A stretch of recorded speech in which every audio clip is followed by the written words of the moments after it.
Almost 4 years after I took it, he didn't give one more. You were the last one? Yeah. As far as I know, yeah. Right. Yeah.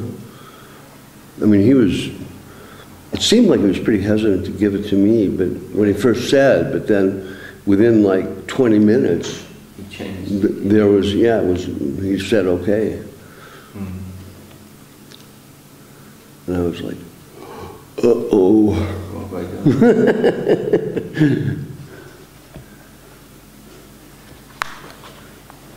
Yeah, I mean, the sannyasi section is always kind of, you know, limited in a sense. There's only so many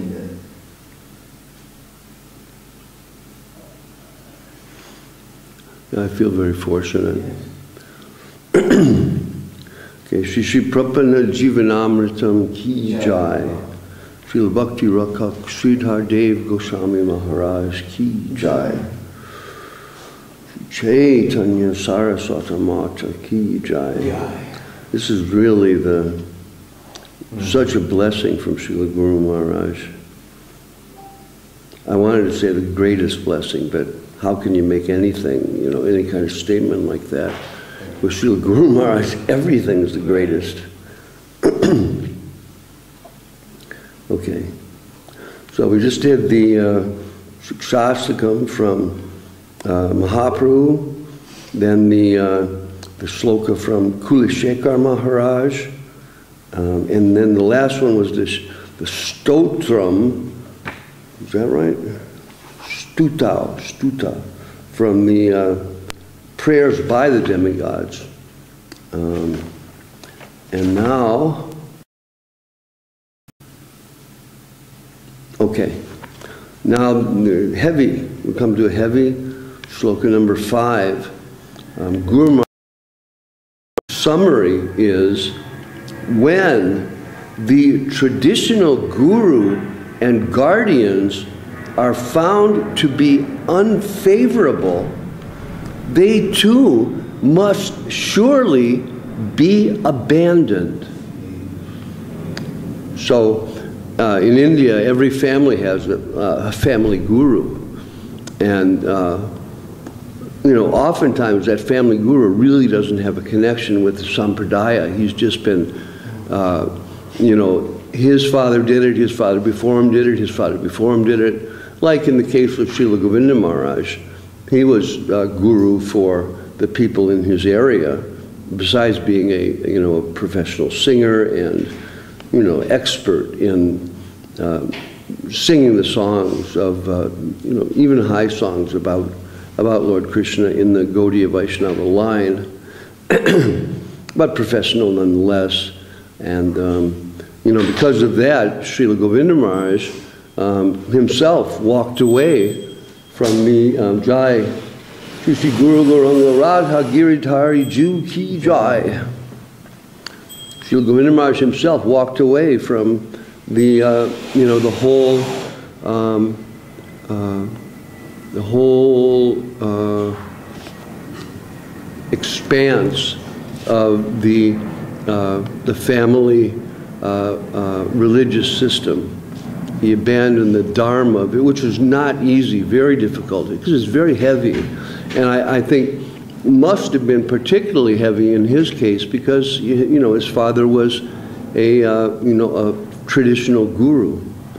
So, but here in this sloka, from Rishabdev, I don't know if it comes from the Bhagavatam or what, it's from Rishabdev, and Guru Maharaj has given that introduction.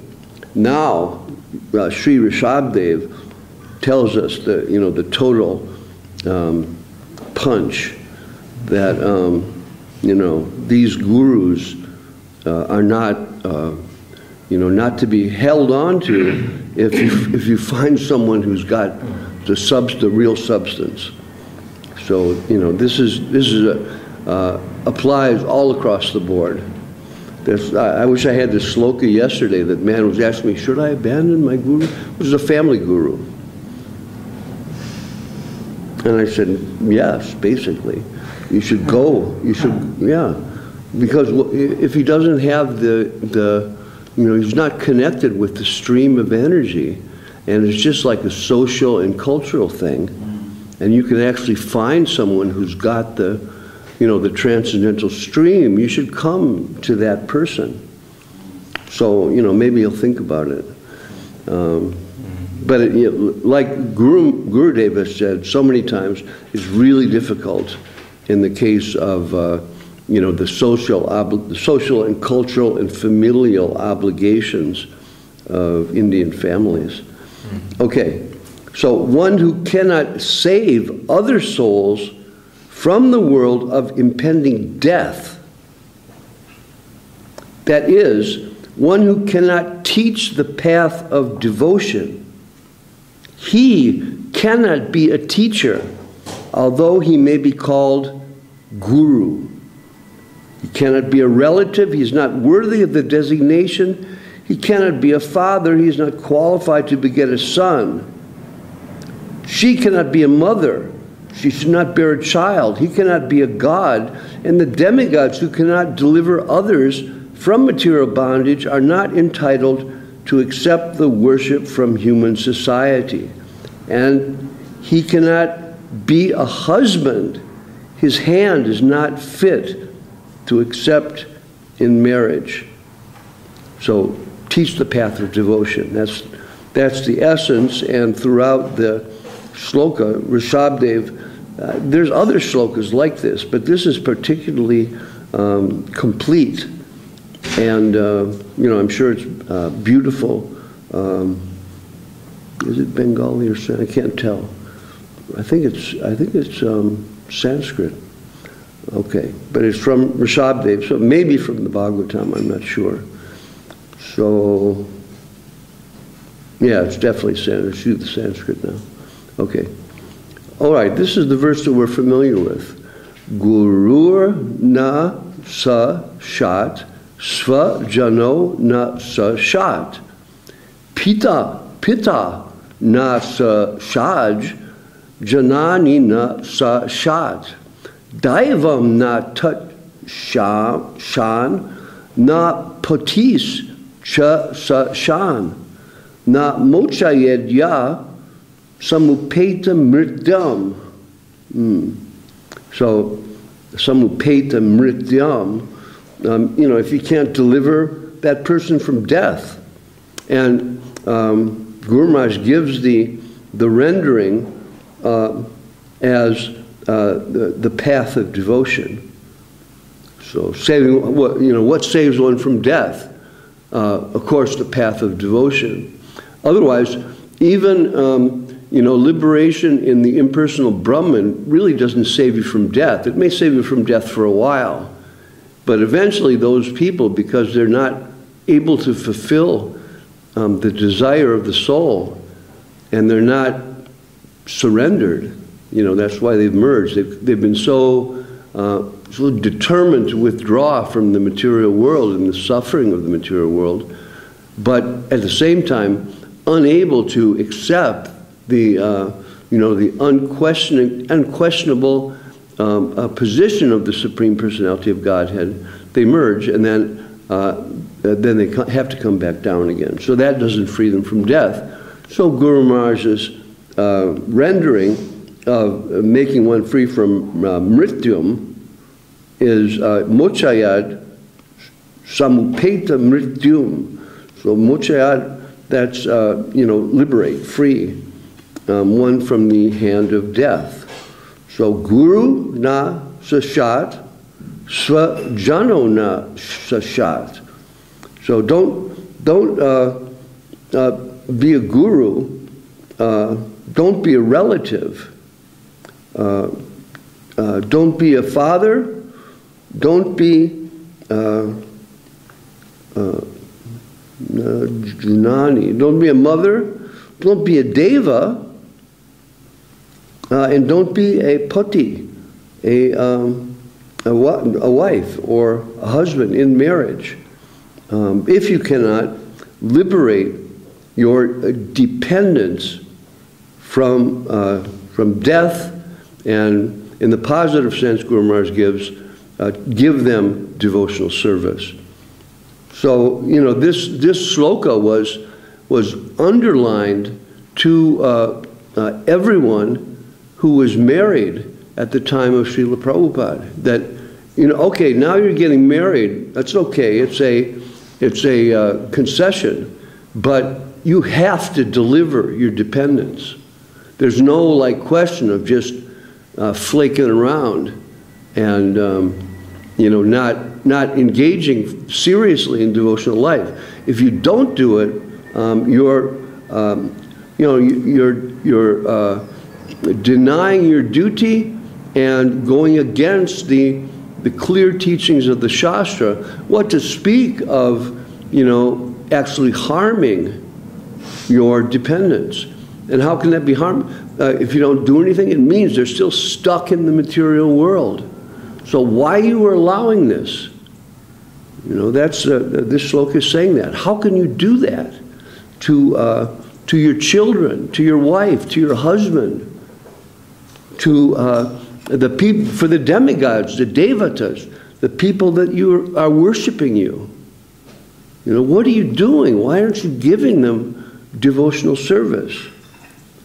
And we know, you know, the demigods oftentimes become puffed up because of, you know, they're in a very high position, all kinds of worship coming to them. They have all kinds of facility, all kinds of powers, and they, you know, they lose touch a bit.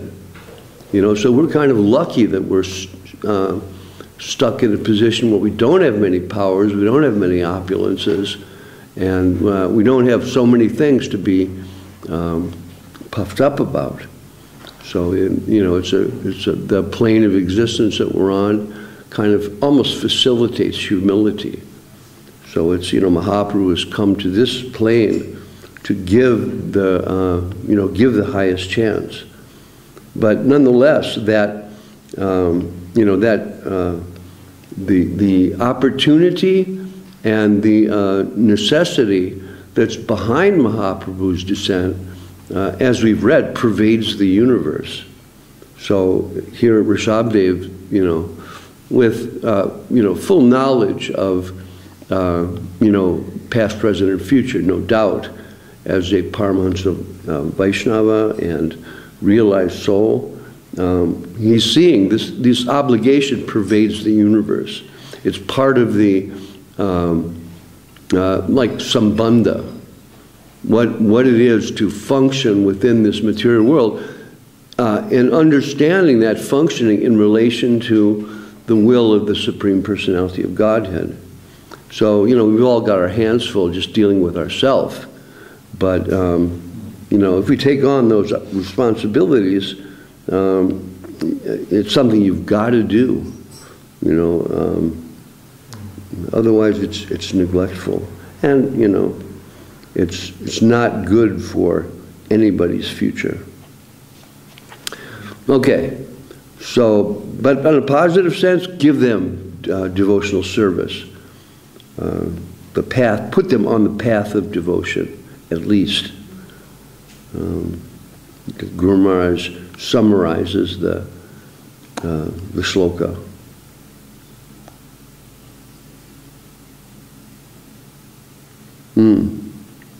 So yeah, his summary of the shloka, I actually overlooked this, is that if you've got gurus or guardians or anyone who's not helping you develop in devotional service, leave them. Go to someone who's going to help you. And this is, you know, really heavy, because if your parents aren't teaching you about devotion to the Supreme Personality of Godhead, aren't asking you to center your life on the Supreme Personality of Godhead, you know, you have to walk away from that obligation.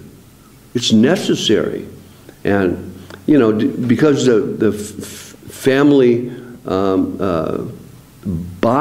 binding connection in the West is much less, Gurudev liked that, and Srila Prabhupada liked it also, that, you know, people are not so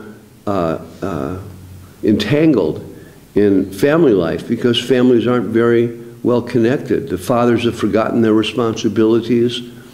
The mothers are still nurturing, no doubt, but nurturing in the wrong way.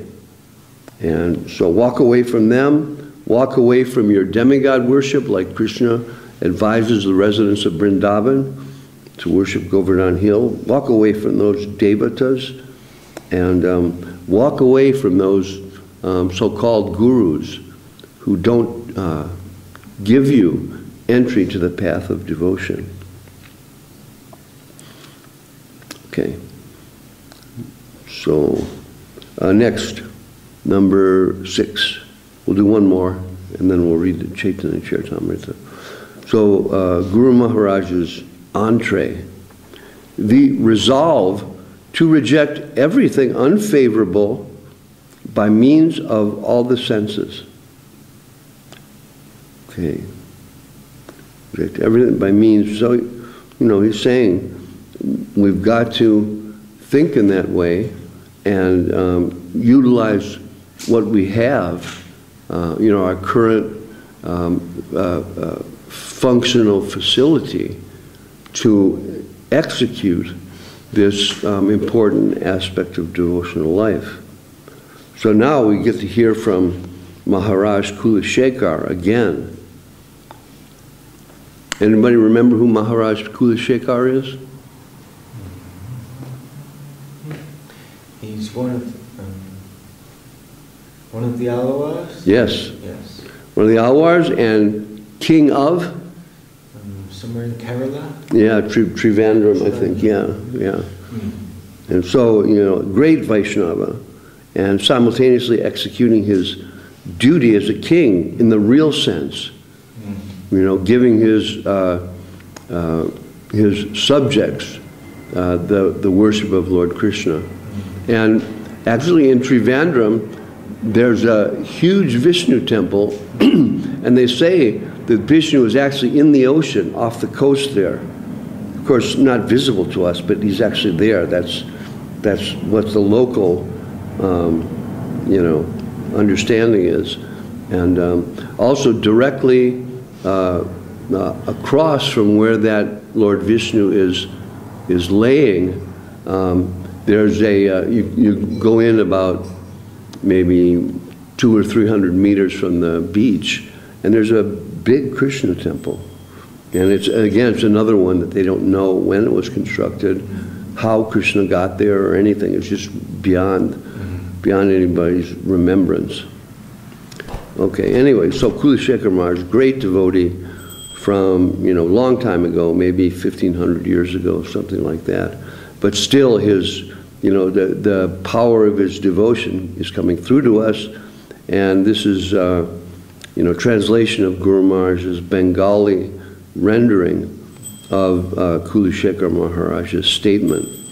O Madhava, let me not see the unvirtuous persons who are devoid of devotion for your lotus feet, and let me not hear the narratives which do not describe your divine personality.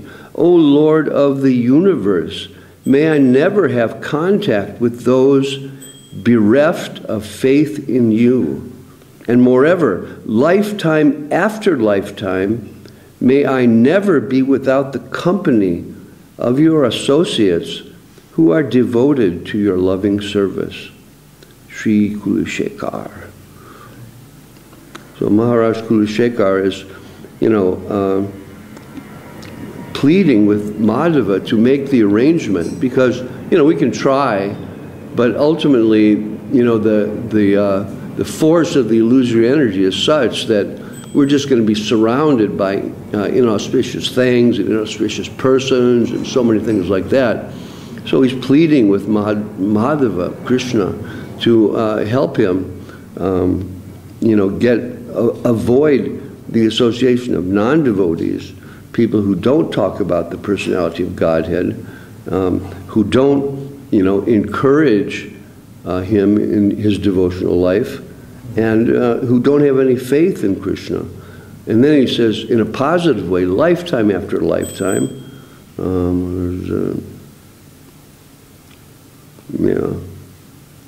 Rahito Janamatare, lifetime after lifetime. Let me be in the company of those who are devoted to your lotus feet. And so positively, he wants that, because that's the solution. If we, be with people who are devoted to the lotus feet of Krishna, or at least, like us, are trying to develop that devotion, and if we become friends and develop, attachment for these devotees, then together with them, we will be able to progress in devotional life. Otherwise, alone, it's practically impossible.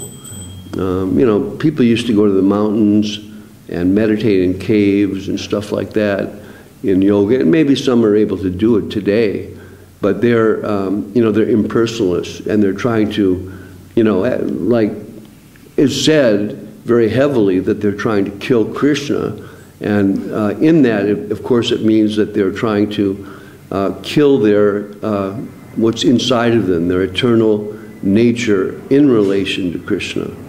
So, they're able to force themselves alone. But for us, we, the real world is there with Krishna and all of his devotees, and we're all together in loving service. And that loving service involves an exchange amongst devotees in loving relation, because we're all connected with that same Supreme Lord. It's like, the love of brothers and sisters. We have that, and we'll develop that more and more. And we'll be together and, respect one another and help one another in devotional life. That's our good fortune. And in this way, by the positive engagement and the positive development of friendship with the devotees, we'll be able to follow these instructions to reject the unfavorable. Otherwise, to reject the unfavorable without that kind of development is practically impossible. We just can't do it. It's the material world, and we're kind of impelled by the reflected notion of what it is to relate to other people based on, our own selfish desire, and we have to break away from that. And by the grace of our gurus, we have a platform in which we can, begin to do that. And of course, that can also not only involve in the temple, which is broad and very, inviting for so many different kinds of people, and open. Whereas, family life also often is and should be like that, where you're all together loving, but not loving each other in a mundane way, at least trying to make that relationship be in terms of devotion. And not only just simply in terms of devotion, but in terms of necessarily making progress in devotion, like the previous sloka has told us. We have to help in our sadhu sangha, in the temples, and in our family life. And those who are single, not connected, they should be associating with Vaishnavas as far as possible, though sometimes it's hard with work and so many things. But I learned, in the course of, 20 or 30 years of working outside, that there's ways in which you can relate with people so that you more or less direct the consciousness of the transaction. So even if we don't talk directly about Krishna, we talk about something that is leading in that direction, as opposed to listening to someone who kind of controls the direction and points you in the wrong way. So there's a difference in that, and we can do that. Okay, so Kulashekar Maharaj ki jai, Srila Bhakti Rakshak Sridhar Dev Goswami Maharaj ki jai, Sri Prabhupada Jivanamritam ki jai. Okay, Sri Chaitanya-charitamrta ki jai, Srila Krishnadas Kaviraj Goswami Maharaj ki jai. Srila A.C. Bhaktivedanta Swami Maharaj Prabhupada ki jai. Srila Bhakti Rakak Sridhar Dev Goswami Maharaj ki jai.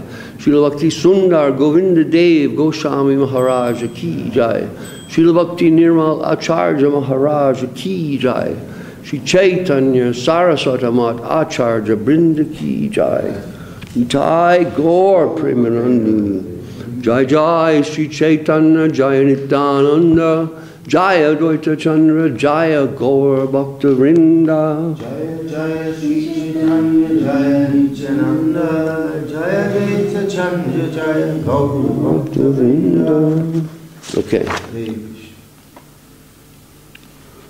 So we've been hearing Kaviraj Goswami quoting Sri Krishna, speaking about those who engage in his devotional service and how he is not so happy or impressed. I mean, I'm sure he's happy on one level with those who are worshiping him in awe and reverence, but really his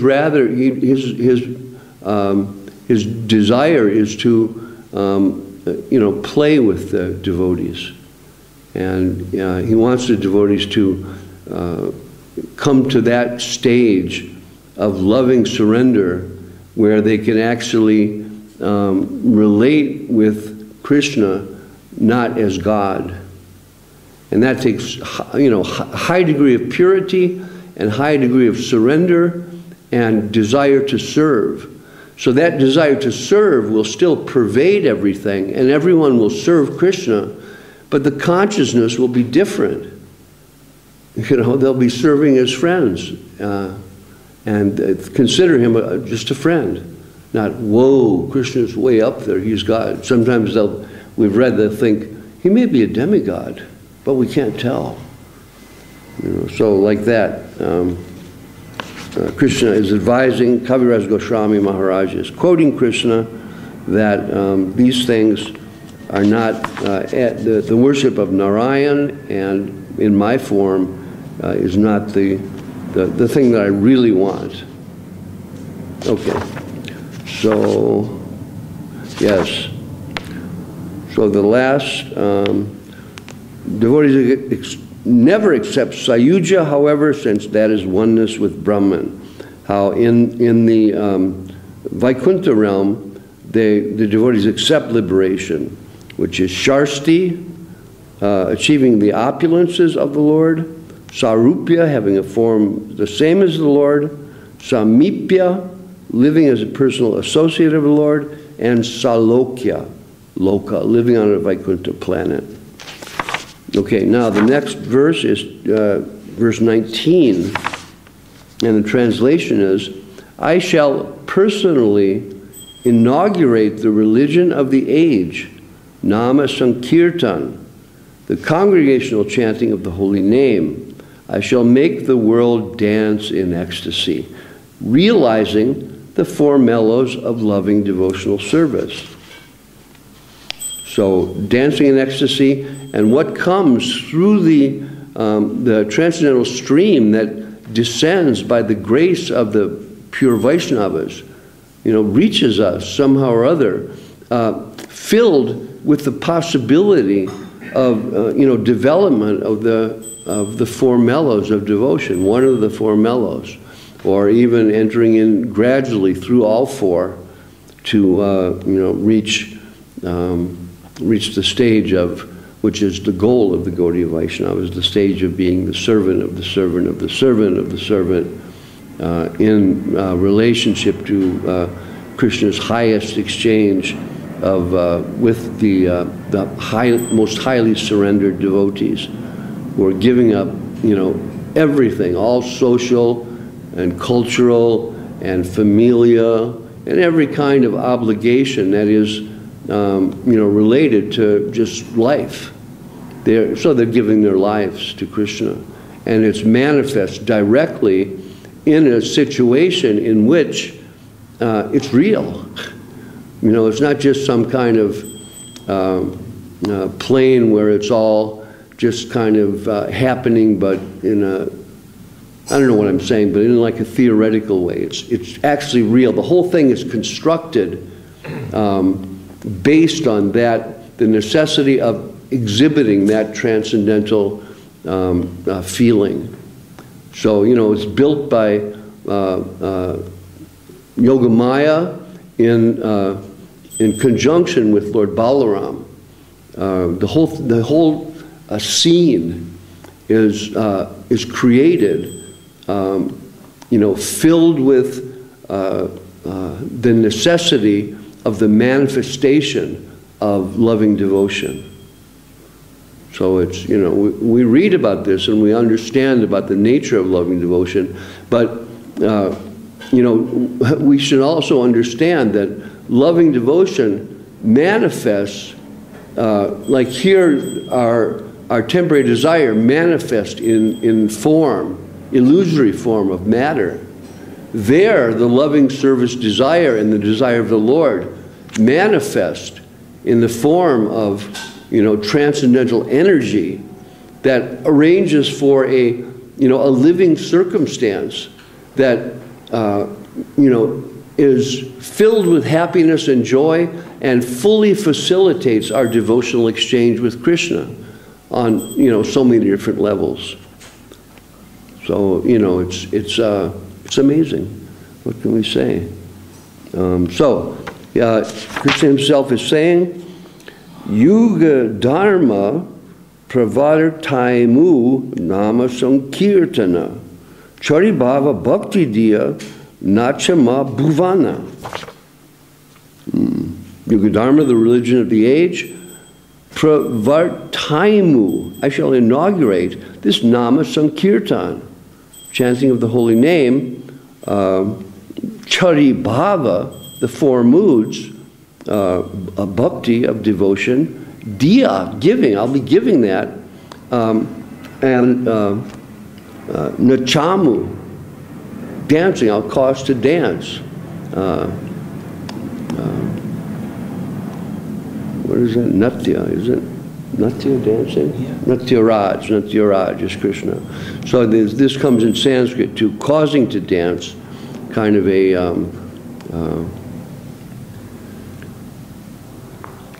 I forget what it's called in Sanskrit. There's a particular, like, case or something, verbal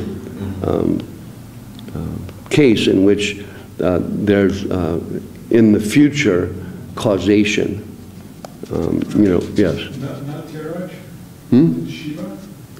Natyaraj is Shiva, but Krishna is also the Lord of the dance, in the rasa dance. I don't know directly if he's called Natyaraj, you're right, but you know, practically he is. So, yeah, Shiva is the Lord of the dance of destruction. Krishna is the Lord of the dance of love. Something like that. Okay, so text 20. I shall accept the role of a devotee and I shall teach devotional service by preaching it myself. Okay. Prabhupada tells us that by associating with a pure Vaishnava, the natural development of devotion goes beyond the desire for you know, Vaikuntha relationships, beyond the four stages of you know, development of service in the mood of awe and reverence. You get stuff.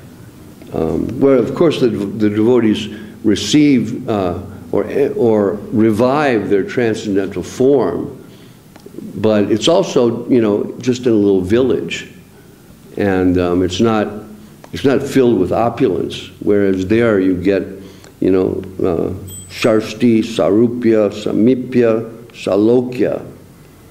You guys remember what Sharsti is? No. I always forget that one.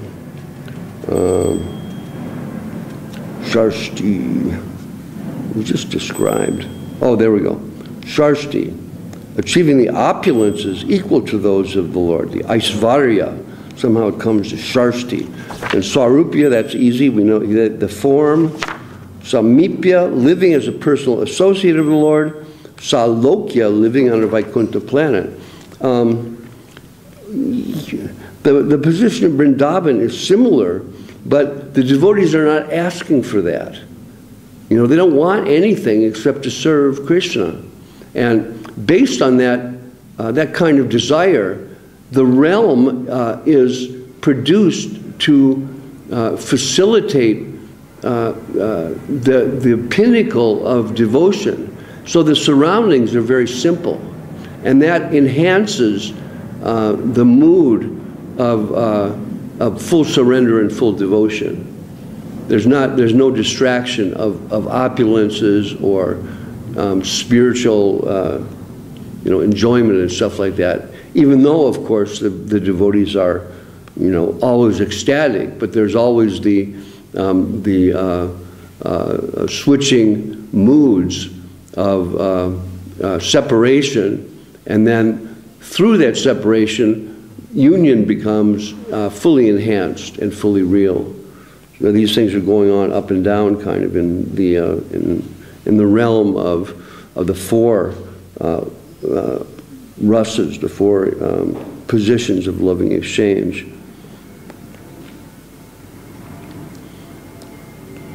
So, yes. Vaikuntha, is there also four rasas? Also what? Vaikuntha. Also what? Four rasas. Four rasas? I don't believe so. There's just one, dasya. As far as I understand. Because, that dasya rasa produces, or not produces, but Krishna reciprocates with those who desire dasya rasa in opulence. He appears in a form of opulence and accepts their service in awe and reverence. And Sakya rasa is, I believe I've read where there's some tinges of Sakya rasa there, but nothing of Vatsalya or Madhurya. Yeah, I have read that there's some tinge of brotherhood that can develop there, but of course not fully, where you don't know that Krishna is God, and you like punch him out or something. Steal his lunch. Yeah, right. Then in Vrindavan there is no dasya rasa. No, as far as I know there is, but it's it's manifest obviously in a setting that more facilitates some kind of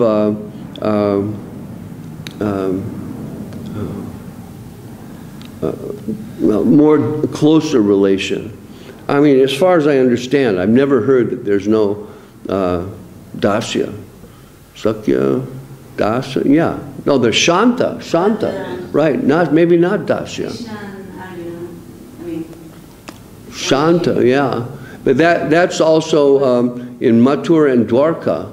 So, you might be right. I never thought of that, but it's always listed Shanta, Sakya, Vatsalya, Madhurya, or Sringara, as we read. So, yeah, it may be right. It never occurred to me that was, I always figured there was some people who were just like servants, a servant living in the household or something. But, I think, because it's not in the list. So it well may be right. So Prabhupada says, no one but the Lord himself can teach this highest form of devotional service.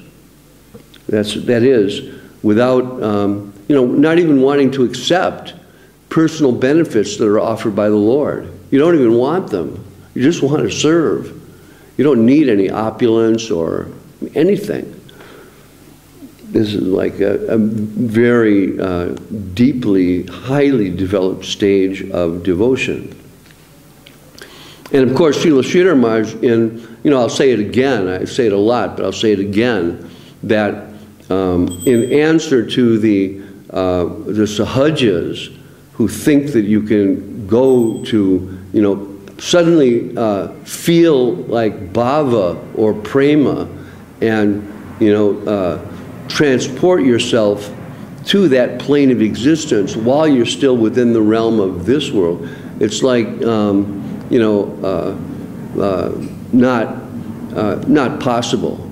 And how does he show that? He says, as you become elevated, as is described in Gayatri Mantra, you'll see all the planes of existence that are in the material world. You'll pass over them. Past the Viraja river, you'll see that. You'll see Brahman. You'll see Vaikuntha. And by the power of your devotion, you'll pass beyond it and reach Goloka. So after you've seen Vaikuntha, Viraja, Brahman, Brahmaloka, all the planetary systems, then the necessity for devotion in the four rasas develop.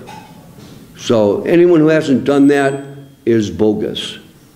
You know, that's the conclusion of Srila Sridhar Maharaj and actually all the scriptures. So here it clearly says Mahaprabhu is the only one who can teach this level of devotion, Krishna himself. So he comes down, not only himself, but with the mood of Srimati Radharani, through which he can convey that mood of full transcendental surrender. And Srila Prabhupada says spontaneous love. So it comes to a stage where it's just like, exploding out of the heart. There's nothing you can do except love Krishna. It's too powerful. And that is our object. And, that is our, revered goal. We keep that at a distance. And you can see in our gurus who, probably have attained that stage, they don't exhibit the symptoms that are given by Rupa Goswami. Sometimes it pops out like it did with Srila Prabhupada, and now and then, which you could see with Srila Govinda Maharaj, there was something going. He would kind of go off. Where we don't know, but anyway, they don't openly show their symptoms. So someone is exhibiting symptoms, we have to understand probably it's bogus. There's some small chance that there's a real thing there. So we just kind of keep our distance and, bow a little bit, but in the, 1/100th of a millionth of a percent that it might be real, chances are not. Because, for one thing, by the protection of our gurus, I believe that they will show us what's real and what's not real. It's not as though we're blind. We may be blind by our own capacity, but we've got the, if we try to see in the context of what the guru wants, the guru wants to give you the vision and the facility so you can progress in devotional life. So, he'll protect us always. So we'll be able to see and not get sucked in by some bogus, guru or so-called devotee. That is our blessing, that we can pray to the Goswami Maharaj called the triumvirate, the three glorious gurus. It may be that this is particularly applicable to those who have had direct connection with those three, but I think, practically I know, it does apply to everybody who's in Sri Chaitanya Saraswat Math. We have the blessing of Srila Govinda Maharaj, Srila Guru Maharaj, and Srila Prabhupada. And, Srila Prabhupada has opened the door to Sri Chaitanya Saraswat Math. Srila Govinda Maharaj has welcomed us, and Srila Guru Maharaj is still sitting upstairs telling us what to do. Yeah, something like that. And, Srila Govinda Maharaj is repeating. Srila Prabhupada is helping us or tricking us to get through the door somehow or other. Yeah, okay. So, we'll do one more sloka. Text 21. Unless one practices devotional service himself, he cannot teach it to others. This conclusion is indeed confirmed throughout the Gita and the Bhagavatam. So, of course, Kaviraj Goswami, in the quoting the words of the Lord himself, will go on to, substantiate this with quotes from the Gita and the Bhagavatam. The next one that we'll do tomorrow, Yada yada hi dharmasya glanir bhavati bharata abhutanam adharmasya tadatmanam srijamyaham. Krishna, I descend, srijamyaham, myself, aham, srijam aham. I manifest. Srijam is manifest. And atmanam, that means that my very self, the soul self comes and directly rectifies the situation. So the Bengali, apane na koile dharma, shikana na yaya, eta siddhanta Gita Bhagavate Gaya. Okay, they sing the Gita and the Bhagavad. These conclusions are sung. Gita is the song of Bhagwan. And they give, what do they give? Eta Siddhanta. This is certainly, ta is an abbreviation for, maybe tat, I'm not sure. But because it is followed by Siddhanta, the letter is like omitted, and there's a little apostrophe type thing there. Then, in the beginning, apane, that's, me personally.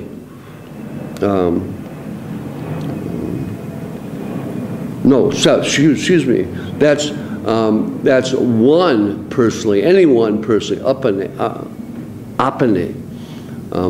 Anyone personally, then na hoite, if not practicing, not engaging in dharma sikana, the teaching of religion, na yaya, does not advance, and this is certainly the conclusion. So the rendered, unless one practices devotional service himself, he cannot teach it to others. Shikana, teaching. Nayaya, he can't bring it out, advance it. And if not practicing, not koile. Apani, not koile, dharma. Not practicing, in this case, Prabhupada translates dharma as devotional service. Because, this takes vision. Dharma, in a lower sense, is one of the four activities of, the conditioned soul to, survive in the material world, to function, according to his position in the world and maybe make some progress upwards in the ladder of material life. But in this case, dharma means devotional service. And, that takes the vision of the Paramahansa Vaishnava to know what is the meaning. So it's, we're warned by all of our gurus, actually. There have been different warnings I've seen from all three, that if you learn Sanskrit, you have to be very careful, because you think you know what Sanskrit is after 3, 4, 5 years. You begin to know the words, you begin to be able to read it, and you think you know it. But, Sanskrit is beyond the, dictionary translation of the words. Just memorizing the words and understanding them in the context of English is not really knowing Sanskrit. You know, you have to come to the higher stage where Sanskrit flows naturally, you know, into your consciousness and comes out naturally according to the necessity, the devotional necessity of the time and circumstance. So Prabhupada here is rendering English, but his language is Bangla, and he knows Hindi and he knows some Sanskrit. But here he's giving it in English because this is the devotional necessity. So his power comes through. Because when he's speaking on his dictaphone, he's intensely engaged in service to his Guru Maharaj. Like, you know, now and then we get into a state where we're like really focused. Like maybe when we're bathing the deity, we just gotta focus. Or when we're chanting, you know, on Harinam Song, we just, we gotta throw ourselves into it. And that's a little glimpse of how the real Vaishnava is all the time. And we have a little feeling of our obligation to our Guru. But, you know, we can imagine a little bit what it must be like to like feel you owe your whole life to your Guru. You know, it's not as though these Vaishnavas, like Srila Prabhupada and like Srila Sridhar Maharaj, advance to some stage where they're, you know, suddenly like, you know, manjaris or cowherd boys, and they just, you know, are playing in the material plane in that way, like the Sahajas do. You know, it may be they've developed those relations, and they may enter into them at a time when their Guru allows them to or wants them to. But in this time, their dedication to the Lord is manifest directly through their dedication to their Guru. And that's how we see it, and that's how it you know, translates from inner devotion to you know, apparent external activities.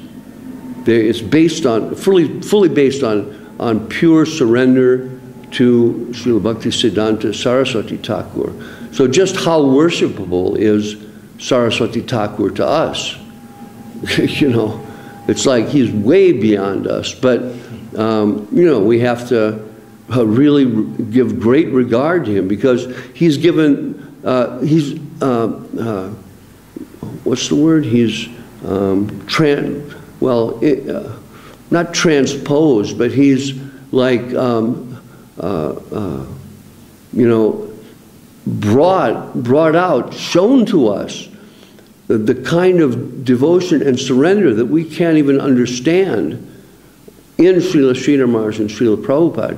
And then devotion to both of them, you know, in Srila Govinda Maharaj. It's true. Srila Govinda Maharaj felt Srila Prabhupada his Guru, and he was devoted to him. But Srila Sridhar Maharaj was his Diksha Guru and directly his Shiksha Guru. So he had like full surrender dedication directly to Srila Sridhar Maharaj. But that does not exclude you know, the feeling of love and dedication to Srila Prabhupada. So he felt that in, you know, in relation to Prabhupada's disciples that he got charge from Srila Sridhar Maharaj. And particularly those disciples who rendered tangible service to Srila Sridhar Maharaj. They were like, you know, Srila Govinda Maharaj would take care of them in any circumstance. That was his first business, to take care of those who had pleased his Guru Maharaj. You know, it was just, you know, we saw in Srila Govinda Maharaj the exemplary ideal, you know, direct, what's the word? Like manifestation of the teachings of Srila Sridhar Maharaj and Srila Prabhupada. Actually, that's how we, you know, we can see it. It's, of course, it's, you know, according to our vision, it's like primarily Srila Sridhar Maharaj, no doubt. But there's no doubt also from his own words about the influence of Srila Prabhupada. So, you know, that, while it's not in our Diksha line, and formally we don't directly acknowledge, but, you know, even Srila Guru Maharaj has said the Shiksha line is more important. So the Shiksha line like intersects with Srila Prabhupada. So it's definitely a part of our mission, and an important part that, you know, hopefully as time passes and the generations go on, it won't be like lost. So, you know, I want to just bring this up so that, you know, this might be heard in the future. So, okay, so tomorrow we hear this Bhagavad Gita verse and successive Bhagavad Gita, and I think we come to Bilva Mangala Thakur, Lagu Bhagavatamritam, Srimad Bhagavatam. We'll hear all these things to, you know, confirm that Krishna alone can teach this level of pure devotional service. And of course, based on his teachings and based on surrender, you know, as we know from Shri Guru Vastakam and Srila Krishna, Vishwanath Chakravarti Thakur, that the position of Guru is, you know, non-different from Krishna, even though he's the one who's fully surrendered to Krishna. Because he's fully surrendered, the transmission coming from the Lord comes through purely and with full potency. So we can get that devotional service to Krishna that only Krishna can give through the representation of Krishna in the form of Sri Guru. Jai. So Sri Chaitanya-charitamrta ki jai. Sri Krishnadas Kaviraj Goswami Maharaj ki jai. So I say these in the order of appearance in my own case, rather than beginning from the most recent, as we normally do in the prayers. Yeah, I just, like at home, I offer first to Srila Prabhupada, then to Srila Guru Maharaj, then to Srila Govinda Maharaj, then to the Mat. Just because that's how they appeared. Oh, Srila A.C. Bhaktivedanta Swami Maharaj, Prabhupada ki jai. Srila Bhakti Rakak Sridhar Dev Goswami Maharaj ki jai. Srila Bhakti Sundar Govinda Dev Goswami Maharaj ki jai. Srila Bhakti Nirmal Acharya Maharaj ki jai. Sri Chaitanya Saraswata Mat Acharya Brinda ki jai. Nitai Gaur Premanandi Hari Hari Bol. Jai Guru Dev. Hari Hari Bol. Jai Hari Haraya Prabhu.